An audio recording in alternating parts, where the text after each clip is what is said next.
இன்றைக்கும் அதே வசனம் 2 தீமோத்தேயு 2ஆம் அதிகாரம் 20 மற்றும் 21ஆம் வசனங்கள்ல ஒரு காரியம் இருக்கிறது. அதை குறித்து நம்ம தியானிக்கலாமா?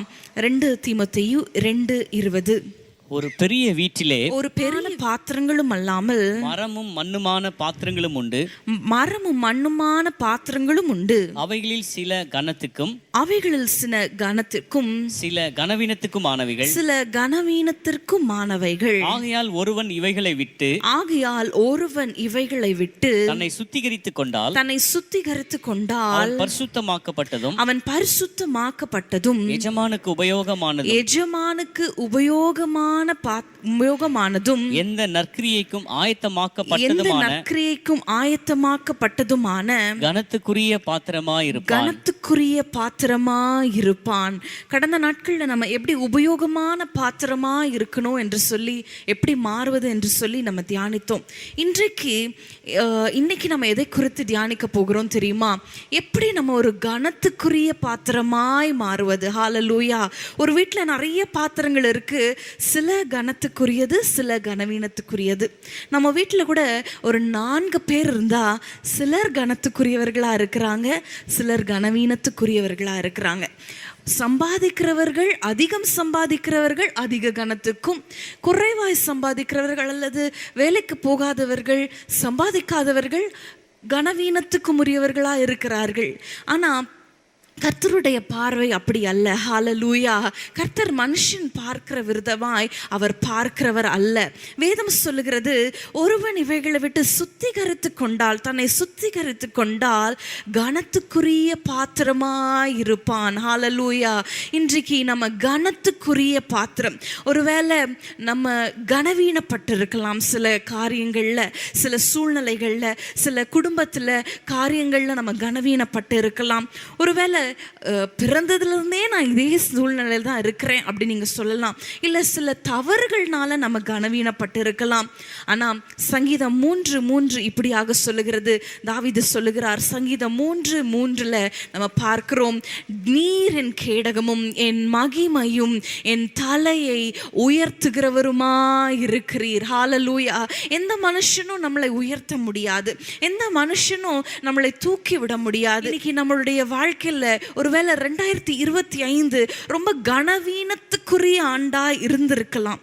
ஒருவேளை கடன்னால, பிள்ளைகளுடைய காரியத்தினால, ஆசீர்வாதமின்மையினால, ஒருவேளை நீங்கள் உங்கள் வேலையில் நீங்கள் நிந்திக்கப்பட்டு கனவீனப்படுத்தப்பட்டிருக்கலாம். ஆனால் ஆண்டவர் உங்களை அப்படியே விட்டுவிட விரும்பவில்லை. ஹல்லேலூயா. உங்களை ஒரு கனத்துக்குரிய பாத்திரமாய், ஹல்லேலூயா ஹல்லேலூயா. மனுஷங்க கனப்படுத்தினா திரும்ப கனவீனப்படுத்திடுவாங்க. ஆனால் கர்த்தர் ஒருவனை கனப்படுத்தும் பொழுது மனுஷனால் கனவீனப்படுத்த முடியாது. ஹல்லேலூயா ஹல்லேலூயா. அது அவர் உயர்த்தும் பொழுது மனுஷர்கள் தாழ்த்த முடியாது. ஹல்லேலூயா. வேதத்திலிருந்து ஒரு நபரை குறித்து நம்ம தியானிக்க போகிறோம். எப்போதெல்லாம் இஸ்ரவேல் ஜனங்கள் ஒரு கஷ்டத்தின் ஊடாக, ஒரு ஒடுக்கத்தின் ஊடாக, ஒரு சத்துருக்கள் முற்றுகையின் ஊடாக, ஒரு நெருக்கத்தின் ஊடாக போகும் பொழுது ஆண்டவர் எப்பொழுதும் ஒரு இரட்சகனை எழுப்புகிறார். ஹல்லேலூயா. அதே போல நம்ம பார்க்கிறோம், நியாயாதிபதிகளில் தெபோராளை எழுப்பினார், பாராக்கை எழுப்பினார், கிதியோனை எழுப்பினார். யாத்ராகமத்தில் நம்ம பார்க்கிறோம், மோசே எழுப்பினார். அந்த வரிசையில் வந்த ஒரு நபரை குறித்து நம்ம தியானிக்க போகிறோம். அவர் யார் என்று பார்க்கும் பொழுது அவர் எப்தா.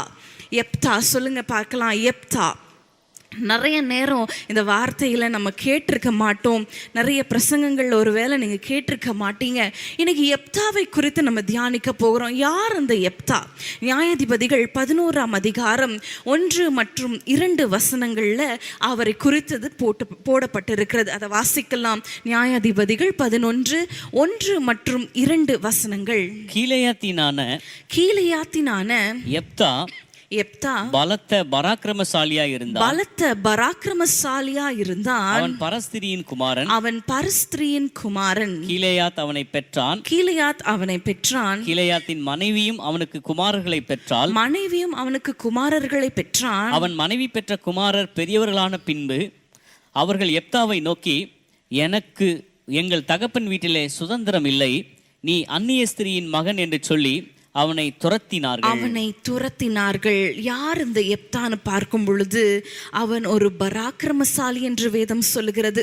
அது மாத்திரமல்ல, அவன் ஒரு பரஸ்திரியின் மகன். அது அவன் தேர்ந்தெடுத்த ஒரு பாதை அல்ல, ஒரு வாழ்க்கை அல்ல. அவனுடைய தகப்பனின் பாவத்தின் நிமித்தம் அவனுக்கு சூட்டப்பட்ட ஒரு கனவீனமான ஒரு பட்டம். பரஸ்திரியின் மகன். யோசித்து பாருங்க, அவன் சிறு வயதில் விளையாடி கொண்டு இருக்கும் பொழுதும், அவன் ரோட்ல போகும் பொழுதும் அவனை கனவீனப்படுத்தி இருப்பாங்க இல்லையா? இவன் பரஸ்திரியின் மகன், இவன் இப்படி பிறந்தவன், இவன் சரியில்லாத குடும்பத்திலிருந்து வருகிறவன் என்று சொல்லி அவனை கனவீனப்படுத்தி இருப்பாங்க. அதே போல பார்க்கும் பொழுது 2ஆம் வசனத்துல நம்ம பார்க்கிறோம், தன்னுடைய சகோதரரால் அவன் நிந்திக்கப்பட்டு அவன் துரத்தப்படுகிறத நம்ம பார்க்கிறோம். தகப்பன் சுதந்திரத்துக்கு அவன் பாத்திரம் இல்லாதவனாய் நிராகரிக்கப்பட்டவன் இந்த யெப்தா. ஹல்லேலூயா. அந்த பெயர், பரஸ்திரியின் மகன் என்ற பெயருக்கு அவன் பொறுப்பானவனா? கிடையாது.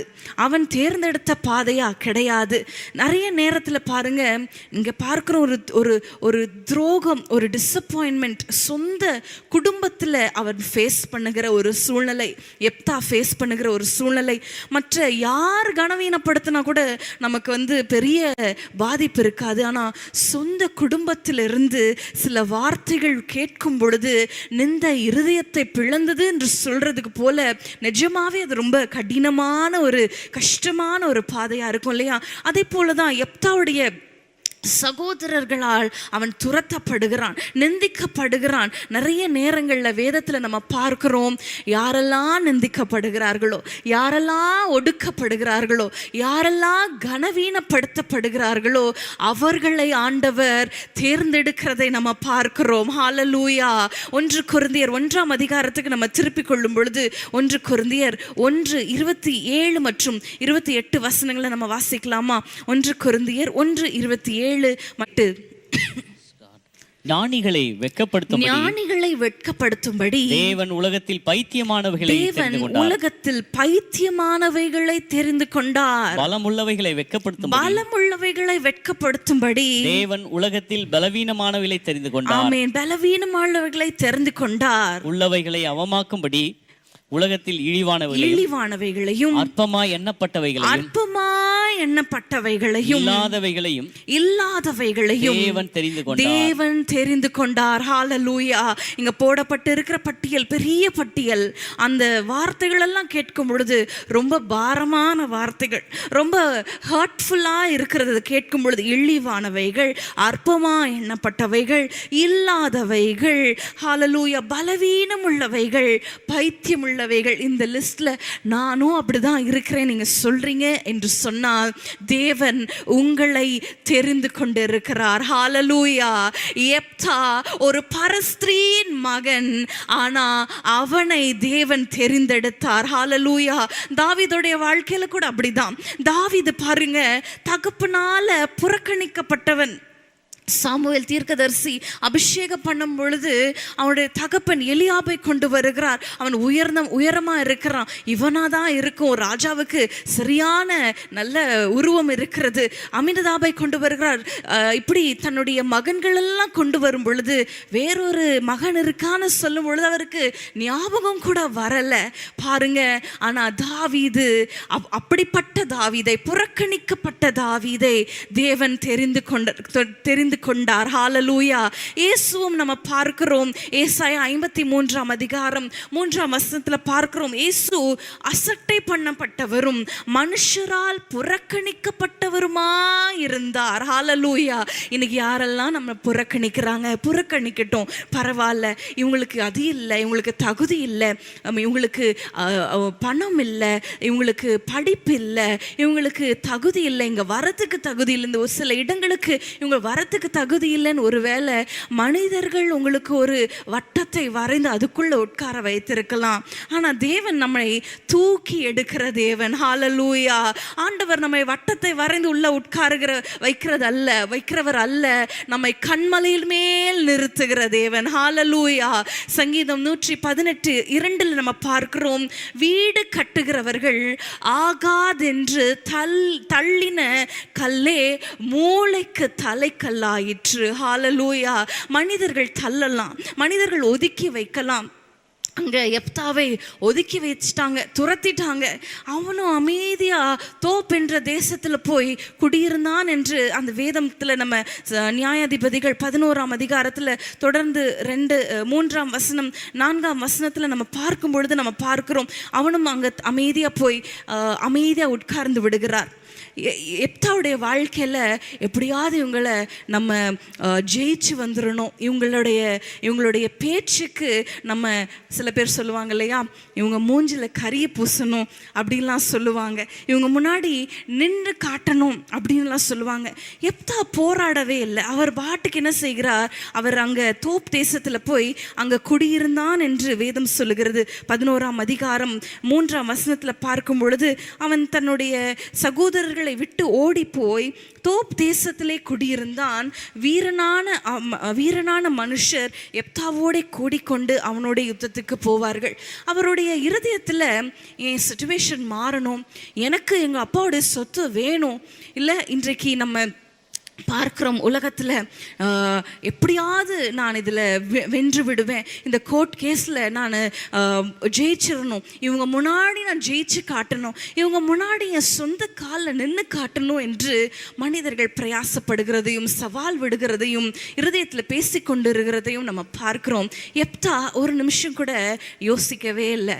அவர் அப்படியே அவருடைய அந்த இடத்திலிருந்து தன்னை தனித்து அவர் தோப் தேசத்தில் போய் அங்கே வாழ்ந்து செட்டில் ஆகி விடுகிறார். ஆனால் தேவன் அப்படியே விடுகிற தேவன் அல்ல. என்ன செய்தாரு தெரியுமா? 11ஆம் அதிகாரம் 8ஆம் வசனத்தில் எப்தாவை எப்படி உயர்த்தினார் என்று பார்க்கும் பொழுது, அந்த அதிகாரத்தை நீங்கள் வாசிக்கும் பொழுது, இஸ்ரவேல் ஜனங்களுக்கு விரோதமாய் அம்மோன் புத்திரர் வந்து சண்டை போட வர்றாங்க, யுத்தத்துக்கு வர்றாங்க.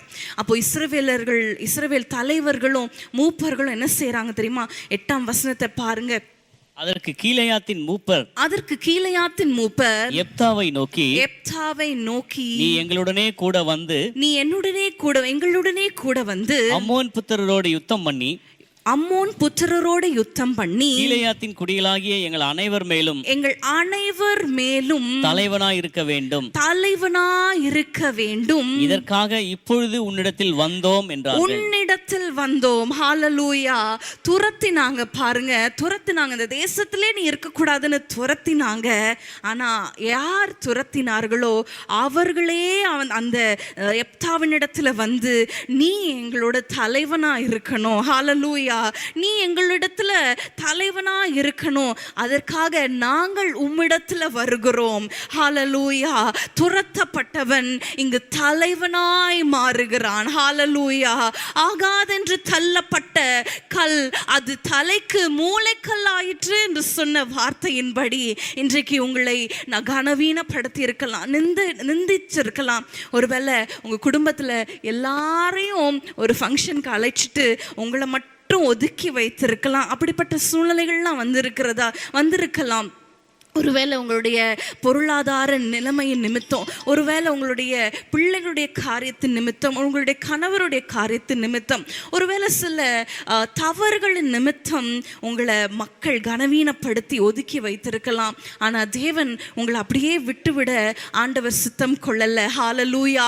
எப்தாவை உயர்த்தின தேவன் ஒரு பரஸ்திரியின் மகனை அவர் உயர்த்த கூடுமானால் உங்களையும் என்னையும் அவர் கனப்படுத்த அவர் போதுமானவராய் இருக்கிறார். விசுவாசிக்கிறீங்களா? ஹல்லேலூயா, ஹல்லேலூயா. பாருங்க, நீதிமொழிகள் ஒரு அழகான ஒரு வசனம் உண்டு இல்லையா? நீதிமொழிகள் 16ஆம் அதிகாரம் 7ஆம் வசனத்துல நம்ம பார்க்கிறோம். நீதிமொழிகள் 16,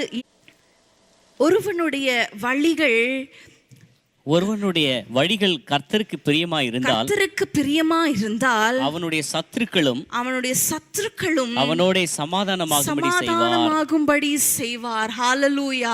ஒருவனுடைய வழிகள், எப்தாவுடைய வழிகள் பாருங்க, அவனுடைய பேக்ரவுண்ட் ஒருவேளை சரியான வழியா இல்லாம இருந்தாலும் அவன் தேர்ந்தெடுத்த வழி அது சரியா இருந்திருக்கிறது. அதனாலதான் சத்துருக்களையும் அவன் சமாதானமாகும்படி அவர் செய்தார். ஹalleluya.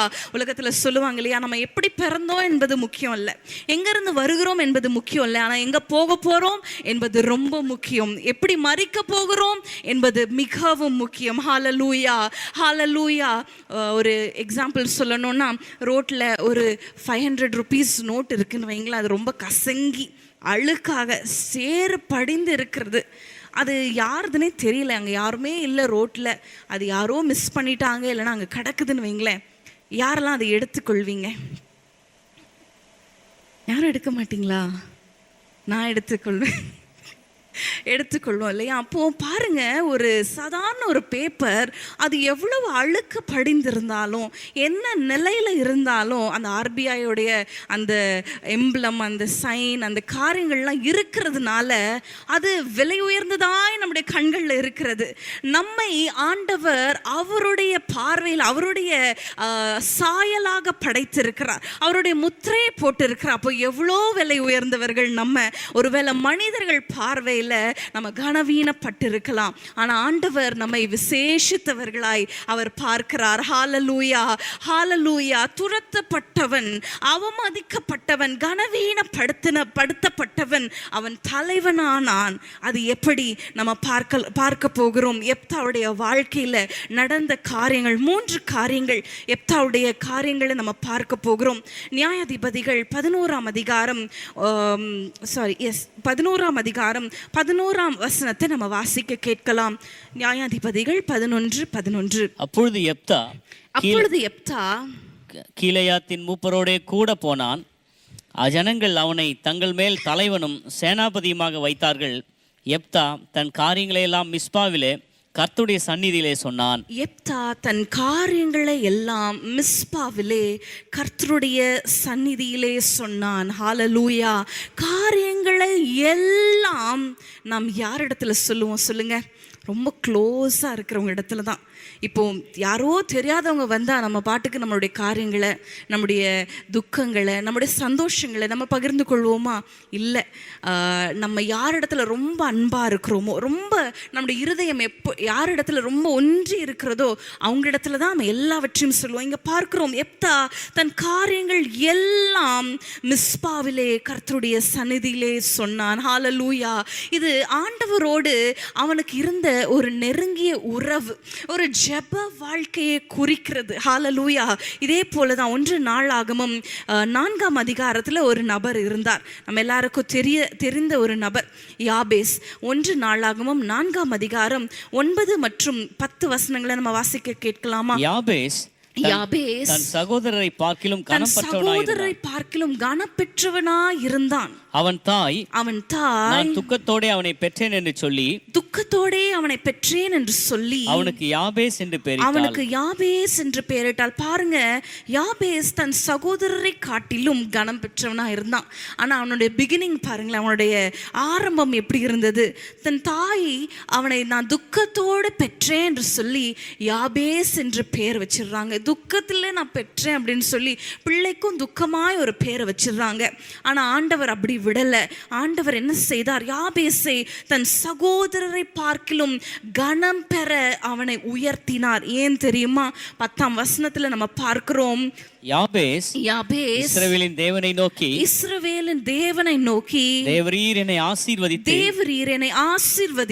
என் எல்லையை பெரிதாக்கி உமது கரம் என்னோடு இருந்து தீங்கு என்னை துக்கப்படுத்தாதபடிக்கு அதற்கு என்னை விலக்கி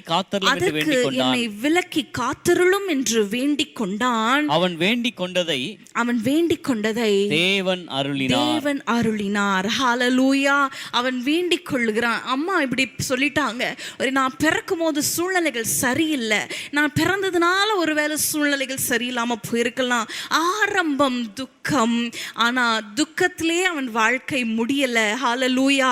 அவன் சகோதரரை பார்க்கிலும் கனம் பெற்றவனாய் இருந்தான். ஹalleluya, ஹalleluya. ஏன் தெரியுமா? அவர் செய்த ஜெபம், அவர் ஆண்டவரோடு வேண்டிக் கொண்ட ஒரு காரியம், ஆண்டவரோடு அவருக்கு இருந்த அந்த உறவு.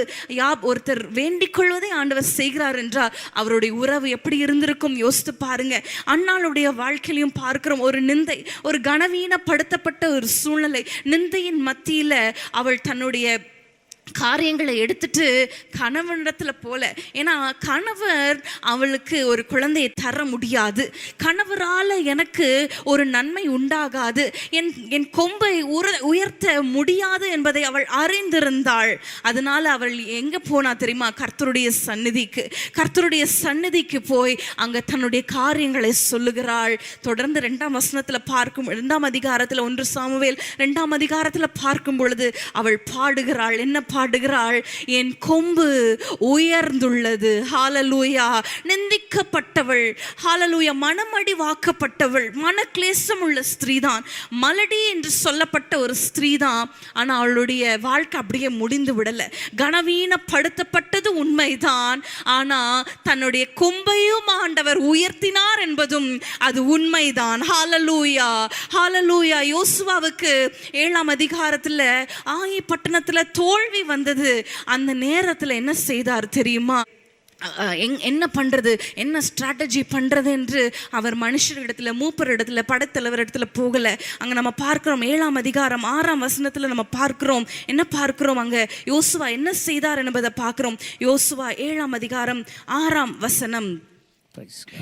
அப்பொழுது யோசுவா தன் வஸ்திரங்களை கிழித்துக்கொண்டு அவனும் இஸ்ரவேலின் மூப்பரும் சாயங்காலம் மட்டும் கர்த்தரின் பெட்டிக்கு முன்பாக தரையிலே முகங்குப்புற விழுந்து தங்கள் தலைகளின் மேல் புழுதியை போட்டுக் கொண்டு கிடந்தார்கள். ஹalleluya. கர்த்தருக்கு முன்பாக கிடக்கிறார்கள்.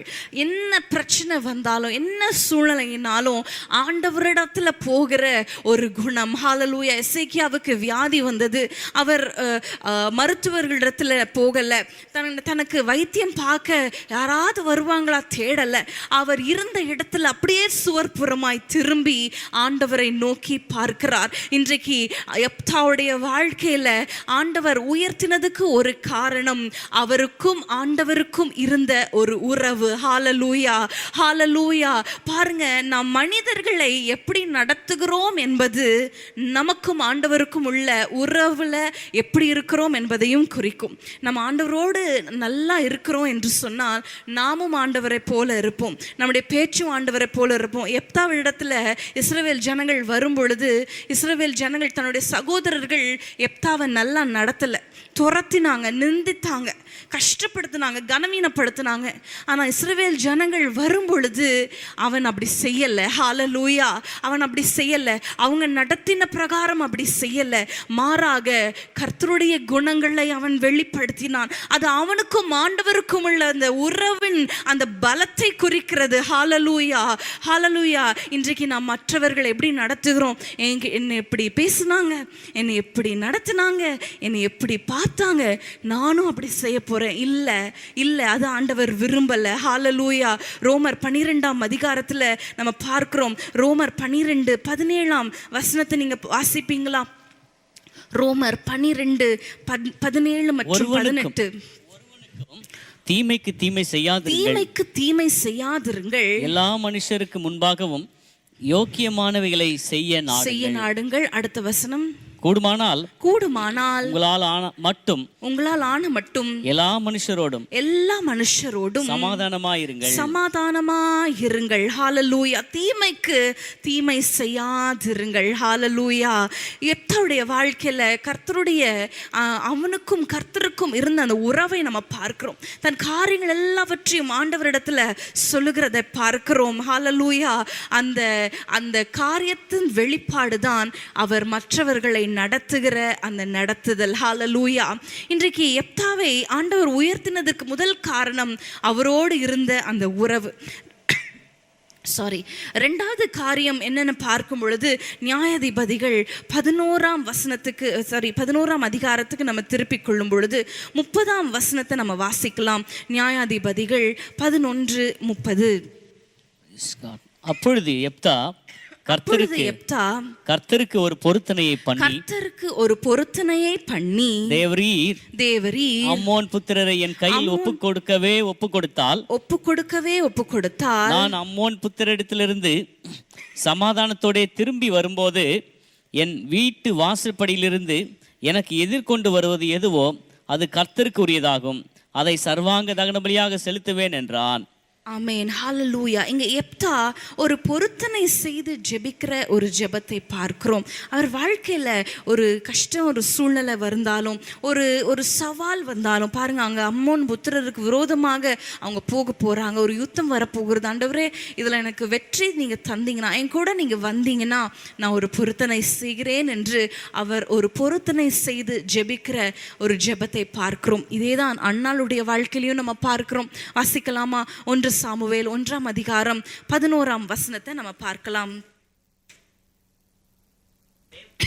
தேவனாகிய சேனைகளின் கர்த்தாவே, உம்முடைய அடியாளின் சிறுமையை கண்ணோக்கி பார்த்து, தேவரீர் உம்முடைய அடியாளின் சிறுமையை கண்ணோக்கி பார்த்து, உம்முடைய அடியாளை மறவாமல் நினைந்தருளி உமது அடியாளுக்கு ஒரு ஆண் பிள்ளையை கொடுத்தால் அவன் உயிரோடு இருக்கும் சகல நாளும் நான் அவனை கர்த்தருக்கு ஒப்புக் கொடுப்பேன். அவன் தலையின் மேல் சவரகன் கத்தி படுவதில்லை என்று ஒரு பொருத்தனை பண்ணினாள். ஹalleluya. பொருத்தனை செய்து ஜெபிக்கிற ஒரு ஜெபம். பொருத்தனை செய்து, இந்த காலத்துல பொருத்தனை எல்லாம் பண்ண வேணாம், ஆண்டவர் ஜெபத்தை கேட்பார், உண்மைதான். ஆனா நம்முடைய பொருத்தனைகளும் ரியலிஸ்டிக்கா இருக்கணும். எப்தாவுடைய வாழ்க்கையில அவர் செய்த ஒரு பொருத்தனை பார்க்கும் பொழுது, எது என்னுடைய வீட்டிலிருந்து புறப்படுகிறதோ, அந்த காலத்துல ஆடு மாடுகளை பலியிடுவது வழக்கம். அவர் என்னுடைய வீட்டிலிருந்து, வாசல் படியிலிருந்து புறப்படுகிற ஏதோ மிருகத்தை நான் பலியிடுவேன்னு சொல்லியிருக்கலாம். ஆனால் அவர் சொல்லிவிட்டார், என் வீட்டிலிருந்து எது வருகிறதோ அதை நான் கொடுத்துட்றேன்னு சொல்லும்பொழுது தன்னுடைய அவளுடைய மகளை தகப்பன் பலியிடுக வேண்டிய ஒரு சூழ்நிலை ஏற்பட்டது. பாருங்க, ஆண்டவருக்கு நம்ம நேர்ந்து கொள்ளுகிறதை குறித்து பிரசங்கியில நம்ம பார்க்கிறோம். நம்ம எப்படி பொருத்தனை செய்ய வேண்டும் என்பதை குறித்து பிரசங்கி 5ஆம் அதிகாரத்தில் நம்ம பார்க்கிறோம். பிரசங்கி 5ஆம் அதிகாரம் 4 மற்றும் 5 வசனங்களை நம்ம பார்க்கலாமா? நீ தேவனுக்கு பொருத்தனை பண்ணிக்கொண்டால் அதை செலுத்த தாமதியாதே. அவர் மூடரில் பிரியப்படுகிறதில்லை. நீ நேர்ந்து கொண்டதை செய். நீ நேர்ந்து கொண்டதை செய்யாமல் போவதை பார்க்கிலும் நேர்ந்து கொள்ளாமல் இருப்பதே நலம். ஹalleluya. நேர்ந்து கொண்டதை செய்யாமல் போவதை பார்க்கிலும் நேர்ந்து கொள்ளாமல் இருப்பதே நலம் என்று வேதம் சொல்லுகிறது. இன்னைக்கு நிறைய நேரத்துல நம்ம நிறைய பொருத்தனைகளை செய்து விடுகிறோம் எமோஷனலா. ஆண்டவரே, நீங்க இதை செஞ்சீங்கன்னா நான் அதை செஞ்சிருவேன், நீங்க இதை செஞ்சீங்கன்னா நான் இதை கொடுத்துருவேன், நீங்க அப்படி பண்ணீங்கன்னா இப்படி பண்ணிடுவேன்னு சொல்லி நிறைய பொருத்தனைகளை நம்ம எமோஷனலா ரொம்ப என்ன சொல்வது, அந்த நேரத்துல நம்ம அப்படியே ரொம்ப எமோஷனல் ஆகி நம்ம செய்து விடுகிறோம்.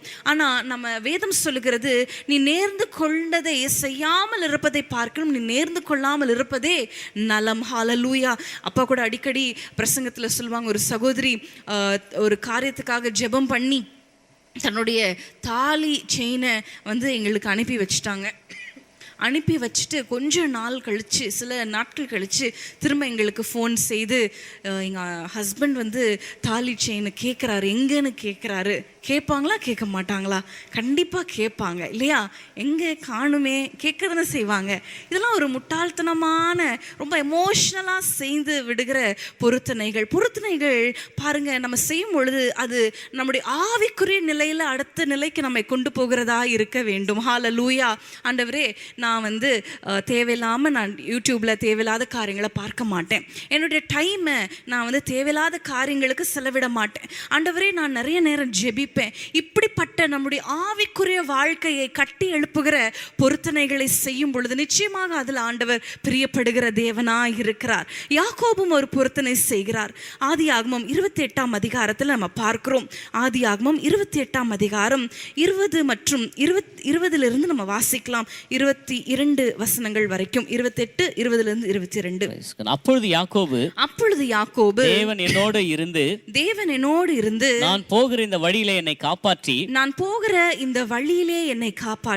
உண்ண ஆகாரமும் உடுக்க வஸ்திரமும் எனக்கு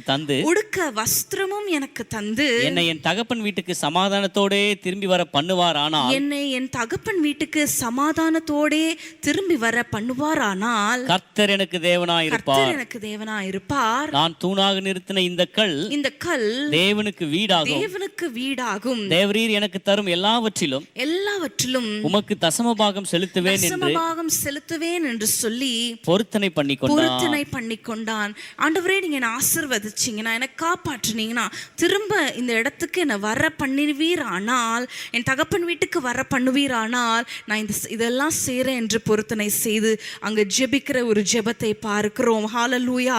தசமபாகம் செலுத்துவேன். இன்றைக்கு நம்ம எவ்வளோ பொருத்தனைகளை செய்திருக்கிறோம். சற்று நம்ம யோசிச்சு பார்க்கலாமா? ஒருவேளை நிறைய பொருத்தனை செய்த வண்ணமா இருக்கிறதா?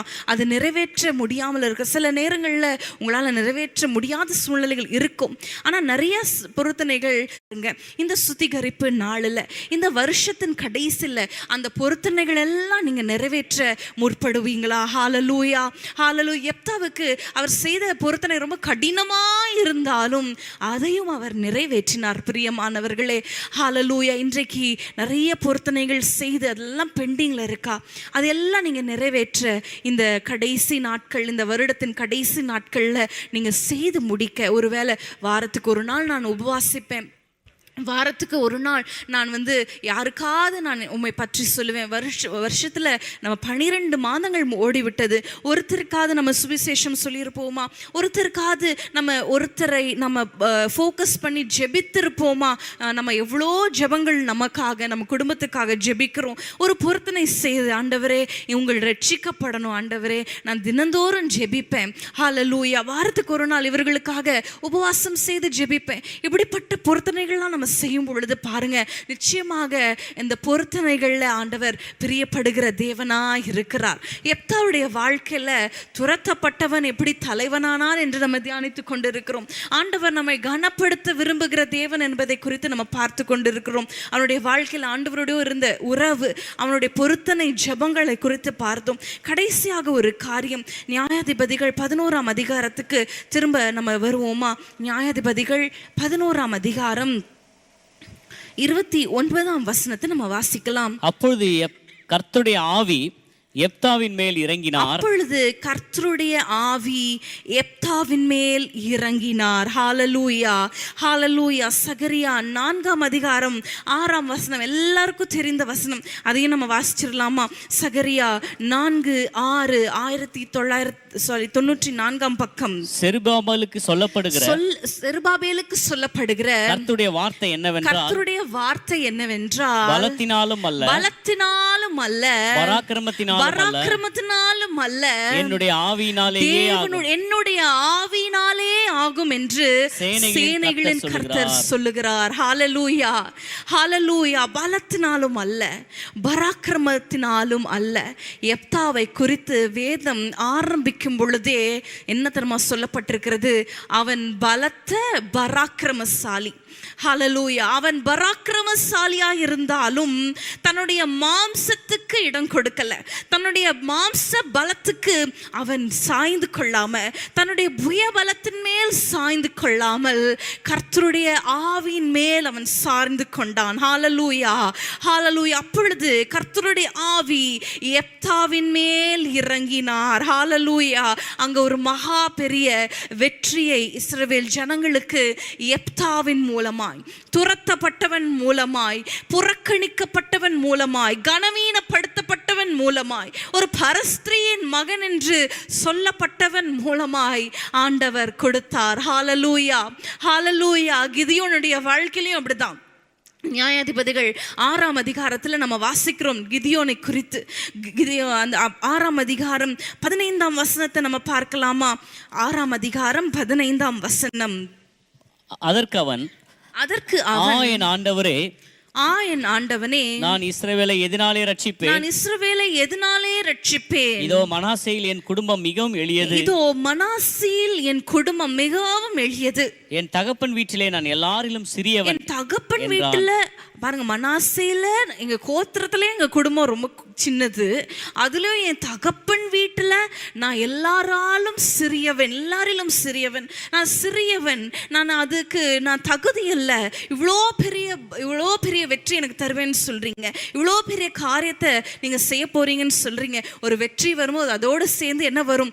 கனமும் சேர்ந்து வரும். இவ்வளோ பெரிய கனத்துக்கு நான் பாத்திரன் அல்ல என்று கிதியோன் சொல்லுகிறார். ஆனா பாருங்க, 34ஆம் வசனத்துல நம்ம பார்க்கும் பொழுது கர்த்தருடைய ஆவியானவர் கிதியோன் மேல் இறங்கினார். தொடர்ந்து நம்ம பார்க்கும் பொழுது அழகாக எப்படி யுத்தத்துக்கு போகணும், யுத்தத்துல என்ன செய்யணும், எந்த நேரத்துல என்ன செய்யணும், எல்லாவற்றையும் ஆவியானவர் அவனுக்கு நடத்துகிறதை நம்ம பார்க்கிறோம். ஏன்னா பலத்தினாலும் அல்ல. ஹல்லேலூயா. கிதியோனை காட்டிலும் பராக்கிரமசாலிகள் இருந்தாலும் ஆண்டவர் கிதியோனை தெரிந்து கொண்டார். ஏன்னா பராக்கிரமும் அல்ல, பலத்தினாலும் அல்ல, கர்த்தருடைய ஆவியினாலே எல்லாம் ஆகும். ஹல்லேலூயா, ஹல்லேலூயா. இன்னைக்கு நம்முடைய படிப்புனால நம்ம கனம் பெற்றலாம், நம்முடைய சொத்துக்கள்னால கனம் பெற்றலாம், நம்முடைய பிள்ளைகளை நல்லா படிக்க வச்சிட்டோம், அவங்க நல்லா படிக்கிறாங்க, நல்லா சம்பாதிக்கிறாங்க, அதனால நம்முடைய குடும்பம் கனம் பெற்றும் கிடையாது. பலத்தினாலும் அல்ல, பராக்கிரமத்தினாலும் அல்ல, இன்னொரு பாக்கோட போட்டுக்கலாம், பணத்தினாலும் அல்ல, கர்த்தருடைய ஆவியினாலே ஆகும். ஹல்லேலூயா, ஹல்லேலூயா. மாம்சத்துக்கு இடம் கொடுக்காத யெப்தா, ஹல்லேலூயா, அவன் பராக்கிரமசாலி தான், பலத்த பராக்கிரமசாலி தான். இஸ்ரவேல் ஜனங்கள் அவனை பார்த்தது எப்படி? இவன் பராக்கிரமசாலி, இவனிடத்துல போனா நமக்கு வெற்றி கிடைச்சிரும். ஆனா யெப்தாவுடைய நோக்கமெல்லாம் ஆண்டவரிடத்துல சொல்லணும், ஆண்டவர் என் கூட வரணும், ஆவியானவர் என்னோட இருக்கணும். ஹல்லேலூயா. இன்றைக்கு ஆவியானவருடைய செயலுக்கு, ஆவியானவருடைய நடத்துதலுக்கு, ஆவியானவருடைய ஆளுகைக்கு நம்ம ஒப்பு கொடுக்கும் பொழுது ஆண்டவர் நம்முடைய காரியங்களை அவர் பொறுப்படுத்திக் கொள்வார். ஹல்லேலூயா. யோவான் 6ஆம் அதிகாரத்தில் நம்ம பார்க்கிறோம்.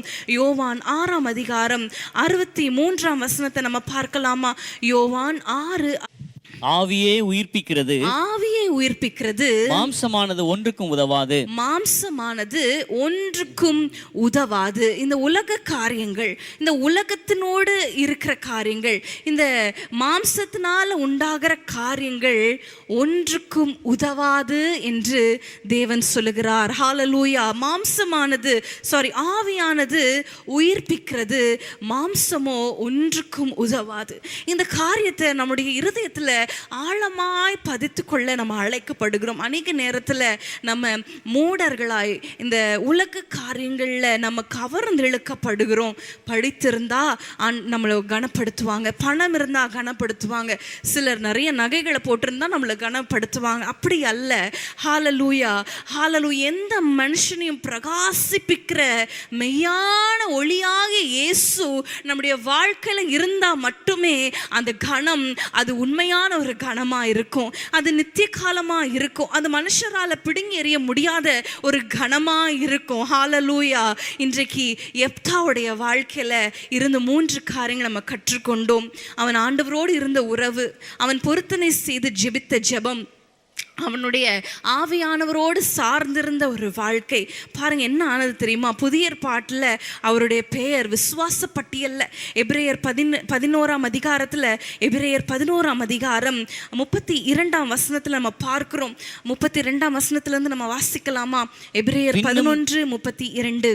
பின்னும் நான் என்ன சொல்லுவேன், கிதியோன், பாராக், சிம்சோன், யெப்தா, தாவீது, சாமுவேல் என்பவர்களையும் தீர்க்கதரிசிகளையும் குறித்து நான் விவரம் சொல்ல வேண்டுமானால் காலம் போதாது. விசுவாசத்தினாலே அவர்கள் ராஜ்யங்களை ஜெயித்தார்கள். ஹல்லேலூயா. நீதியை நடப்பித்தார்கள், வாக்குத்தத்தங்களை பெற்றார்கள், சிங்கங்களின் வாயை அடைத்தார்கள்.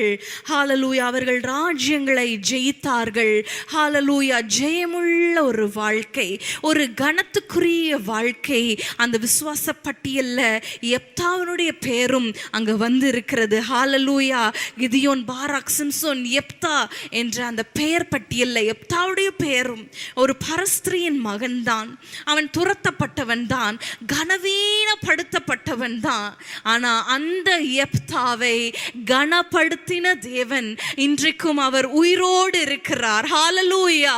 நம்மை கனப்படுத்த, ஹல்லேலூயா, துரத்தப்பட்ட இடத்துல தலைவனாக்க, ஹல்லேலூயா, எங்கெல்லாம் நீங்க வெட்கத்தை அனுபவித்தீர்களோ சகல தேசங்களிலும் உங்களை கீர்த்தியும் புகழ்ச்சியுமாய் வைப்பேன் என்று ஆண்டவர் சொல்லுகிறார். ஹல்லேலூயா. இன்றைக்கு ஒருவேளை தாழ்த்தப்பட்டு இருக்கலாம், இன்னைக்கு ஒருவேளை கனவீனப்படுத்தப்பட்டு இருக்கலாம், இன்னைக்கு புறக்கணிக்கப்பட்டு இருக்கலாம், மனுஷரால மடக்கப்பட்டு இருக்கலாம். நம்ம வாசிக்கிறோம் இல்லையா, ஏசாயா 49:14 சீயோனோ கர்த்தரனை கைவிட்டார், ஆண்டவரனை மறந்தார் என்று சொல்லுகிறாள். நீங்க சொல்றீங்களா, எல்லாரும் மறந்துட்டாங்க ஆண்டவரே, நீங்களும் மறந்துட்டீங்களா? எல்லாரும் கனவீனப்படுத்துறாங்க, என்னை எத்தனை நாட்கள் எத்தனை காலம் இப்படியே வைத்து இருக்க போறீங்க? எல்லாரும் இப்படி என்ன கேவலமா நினைக்கிறாங்க, என்னை எத்தனை நாட்கள் இப்படி வைக்க போறீங்க? சீயோனோ கர்த்தரனை மறந்தார், ஆண்டவரனை கைவிட்டார் என்று சொல்லுகிறாள். ஆனா ஆண்டவர் என்ன சொல்லுகிறார் தெரியுமா? 15 ஸ்திரீயானவள் தன் கற்பத்தின் பிள்ளைக்கு இறங்காமல் தன் பாலகனை மறப்பாளோ? அவர்கள் மறந்தாலும் நான் உன்னை மறப்பதில்லை. ஒரு தாய் பாருங்க, தகப்பனை காட்டிலும் நான் நிறைய நேரம் யோசித்திருக்கேன். என்னுடைய மகன் சின்னதா ஒரு சவுண்டு, நான் அயர்ந்த நித்திரையில் இருந்தா கூட ஒரு சின்ன சவுண்டு டக்குன்னு எழும்புனா கூட என்னால் டக்குன்னு எழும்ப முடியும். அந்த மாதிரி ஒரு அன்பு தான் அந்த தாயுடைய அன்பு. அதை அதிக நேரம் நான் யோசித்திருக்கேன், இதை காட்டிலும் ஒரு பெரிய அன்பு இருக்குமானால், ஹல்லேலூயா, இதை காட்டிலும் நம்மை மறவாமல் நம்மளை நினைவாயிருக்கிற தேவன் இருக்க அன்பு, அதை அதிக நேரம் நான் யோசித்திருக்கேன். இதை காட்டிலும் ஒரு பெரிய அன்பு இருக்குமானால், ஹல்லேலூயா, இதை காட்டிலும் நம்மை மறவாமல் நம்மளை நினைவாயிருக்கிற தேவன் இருக்கிறாரே. ஹல்லேலூயா. என்னை கைவிட்டுட்டாங்க, மனுஷர்கள் கைவிடுவார்கள், மனுஷர்கள் மறந்து போவார்கள், மனுஷர்கள் புறக்கணிப்பார்கள், மனுஷர்கள் உயர்த்துவார்கள், நாளைக்கு தாழ்த்துவார்கள். ஆனா தாழ்வில் நம்மை நினைத்தவரை துதியுங்கள் என்று தாவீது சொன்னது போல தாழ்விலே வைக்க மாட்டார், நம்மளை கண்மலையில அவர் நிறுத்த போகிறார். ஹல்லேலூயா.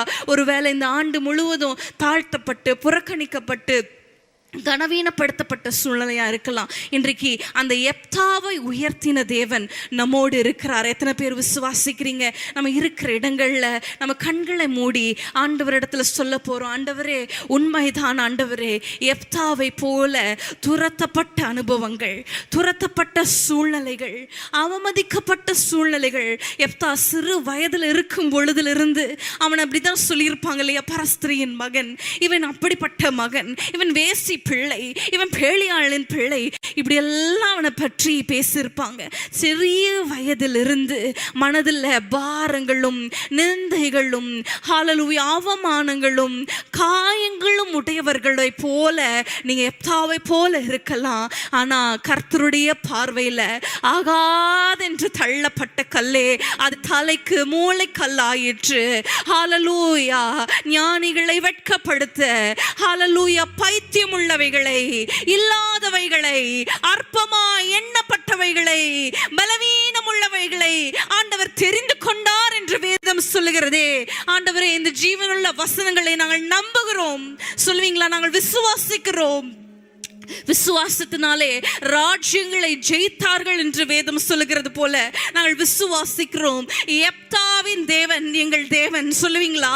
எப்தாவின் தேவன் எங்கள் தேவன், எப்தாவை கனப்படுத்தின தேவன் எங்கள் தேவன், எப்தாவின் தலையை நிமிர செய்த தேவன், தாவீதின் தலையை நிமிர செய்த தேவன் எங்கள் தேவன். எங்கள் தகப்பன் எங்கள் தலையை உயர்த்த முடியாது, எங்கள் பிள்ளைகள் எங்கள் தலையை உயர்த்த முடியாது. எந்த மனுஷனும் உங்களை உயர்த்த முடியாது. எந்த மனுஷனையும் பிரகாசிப்பிக்கிற அந்த மெய்யான ஒளியாகி இயேசுவே, நீங்க சொல்லுங்க, எங்க வாழ்க்கையில வாங்க, எங்க வாழ்க்கையில வாங்க. எங்களை கனவீனப்படுத்தின எல்லா சூழ்நிலையில இருந்து எங்கள் தலையை நிமிர செய்வீராக, எங்கள் தலையை நிமிர செய்வீராக. ஒருவேளை நேர்ந்து கொண்ட காரியங்கள்ல நீங்க தவறு இருக்கலாம், நேர்ந்து கொண்ட காரியங்கள்ல நீங்க நிறைவேற்றாமல் இருக்கலாம். நீங்க ஒப்பு கொடுங்க, ஆண்டவரே, நான் நேர்ந்து கொண்டதை நான் நிறைவேற்றுகிறேன். ஆண்டவரே, தேவையில்லாம நான் நேர்ந்து கொள்ள மாட்டேன், எமோஷனலா நேர்ந்து கொள்ள தேவையில்லை. அதை ஆண்டவர் உங்களிடத்துல இருந்து எதிர்பார்க்கல. ஒருவேளை நீங்க நேர்ந்து கொண்டு ஜெபித்திருக்கிற காரியங்களை நீங்க நிறைவேற்றாமல் இருந்தீங்கன்னா, இந்த சில நாட்கள் 20 நாட்கள் இருக்கிறது இல்லையா, இந்த நாட்கள்ல ஆண்டவரே நான் ஒப்பு கொடுக்கிறேன் அப்பா, ஒப்பு கொடுக்கிறேன் ஆண்டவரே, என்னுடைய தவறுகள் மீறுதல்களை எனக்கு மன்னிப்பீராக. ஹalleluya. நிறைய நேரங்கள்ல நம்முடைய மாம்ச பலத்துல சார்ந்து கொண்டது உண்மைதான். ஹalleluya. இவங்களிடத்துல போனா நமக்கு பெருமையா இருக்கும், இவங்க பக்கத்துல உட்கார்ந்தா இவங்களோட பேசுனா நமக்கு பெருமையா இருக்கும். இல்ல ஆண்டவர், எங்களுக்கு வேண்டாம். ஆண்டவரே, ஆவியானவரே, உம்முடைய பலத்துல உம்முடைய நடத்துதலுக்கு எங்களை ஒப்பு கொடுக்கிறோம் சொல்லுவீங்களா? ஆண்டவரே, மாம்சமான ஆண்டவரே புய பலத்துல நாங்க சார்ந்து கொள்ளாமல், கர்த்தரை தலையை நிமிர செய்த தேவன், தாவீதின் தலையை நிமிர செய்த தேவன், எங்கள் தேவன், எங்கள் தகப்பன் எங்கள் தலையை உயர்த்த முடியாது, எங்க பிள்ளைகள் எங்கள் தலையை உயர்த்த முடியாது, எந்த மனுஷனும் உங்களை உயர்த்த முடியாது. எந்த மனுஷனையும் பிரகாசிப்பிக்கிற அந்த மெய்யான ஒளியாகி இயேசுவே, நீங்க சொல்லுங்க, எங்க வாழ்க்கையில வாங்க, எங்க வாழ்க்கையில வாங்க. எங்களை கனவீனப்படுத்தின எல்லா சூழ்நிலையில் இருந்து எங்கள் தலையை நிமிர செய்வீராக, எங்கள் தலையை நிமிர செய்வீராக. ஒருவேளை நேர்ந்து கொண்ட காரியங்கள்ல நீங்க தவறு இருக்கலாம், நேர்ந்து கொண்ட காரியங்கள்ல நீங்க நிறைவேற்றாமல் இருக்கலாம். நீங்க ஒப்பு கொடுங்க, ஆண்டவரே, நான் நேர்ந்து கொண்டதை நான் நிறைவேற்றுகிறேன். ஆண்டவரே, தேவையில்லாம நான் நேர்ந்து கொள்ள மாட்டேன், எமோஷனலா நேர்ந்து கொள்ள தேவையில்லை. அதை ஆண்டவர் உங்களிடத்துல இருந்து எதிர்பார்க்கல. ஒருவேளை நீங்க நேர்ந்து கொண்டு ஜெபித்திருக்கிற காரியங்களை நீங்க நிறைவேற்றாமல் இருந்தீங்கன்னா, இந்த சில நாட்கள் 20 நாட்கள் இருக்கிறது இல்லையா, இந்த நாட்கள்ல ஆண்டவரே நான் ஒப்பு கொடுக்கிறேன் அப்பா, ஒப்பு கொடுக்கிறேன் ஆண்டவரே, என்னுடைய தவறுகள் மீறுதல்களை எனக்கு மன்னிப்பீராக. ஹalleluya. நிறைய நேரங்கள்ல நம்முடைய மாம்ச பலத்துல சார்ந்து கொண்டது உண்மைதான். ஹalleluya. இவங்களிடத்துல போனா நமக்கு பெருமையா இருக்கும், இவங்க பக்கத்துல உட்கார்ந்தா இவங்களோட பேசுனா நமக்கு பெருமையா இருக்கும். இல்ல ஆண்டவர், எங்களுக்கு வேண்டாம். ஆண்டவரே, ஆவியானவரே, உம்முடைய பலத்துல உம்முடைய நடத்துதலுக்கு எங்களை ஒப்பு கொடுக்கிறோம் சொல்லுவீங்களா? ஆண்டவரே, மாம்சமான ஆண்டவரே புய பலத்துல நாங்க சார்ந்து கொள்ளாமல், கர்த்தரையே நாங்கள் சார்ந்து கொள்ள சொல்லுவீங்களா? ஆண்டவரே, உம்மையே சார்ந்து கொள்ள எங்களை அர்ப்பணித்து நாங்கள் ஜெபிக்கிறோம். எங்கள் தலையை உயர்த்துகிறவரே, எங்களை கனப்படுத்துகிறவரே, எங்களை ஆண்டவர் சிங்காசனத்தில் அமர வைத்து அழகு பார்க்க விரும்புகிற தகப்பனே, உம்மை நாங்கள் நோக்கி பார்க்கிறோம். இந்த சாயங்கால வேளையில் எங்களோடு பேசினதற்காக ஸ்தோத்திரம். எங்களுக்கு கொடுத்திருக்கிற இந்த வாக்குத்தத்தங்களுக்காக நன்றி. அதை நாங்கள் விசுவாசத்தோடு உரிமை பாராட்டி கொள்ளுகிறோம். வருகிற ஆண்டு அது கனத்தின் ஆண்டா இருப்பதாக, அது கனத்தின் ஆண்டா இருப்பதாக சொல்லுங்க. வருகிற ஆண்டு கனத்தின் ஆண்டு, தலையை நிமிர பண்ணுகிற ஆண்டு, கீர்த்தியின் ஆண்டா இருப்பதாக. பிள்ளைகள் நிமித்தம் ஒருவேளை கனவீனப்பட்டு இருக்கலாம் ஆண்டவரே, அதே பிள்ளையினால எங்கள் தலையை உயர செய்யுங்க ஆண்டவரே. அதே பிள்ளை நிமித்தம் எங்கள் தலையை உயர செய்வீராக. உம்முடைய நாமம் மகிமைப்படட்டும். இயேசுவின் நாமத்தில் பிதாவே, ஆமென்.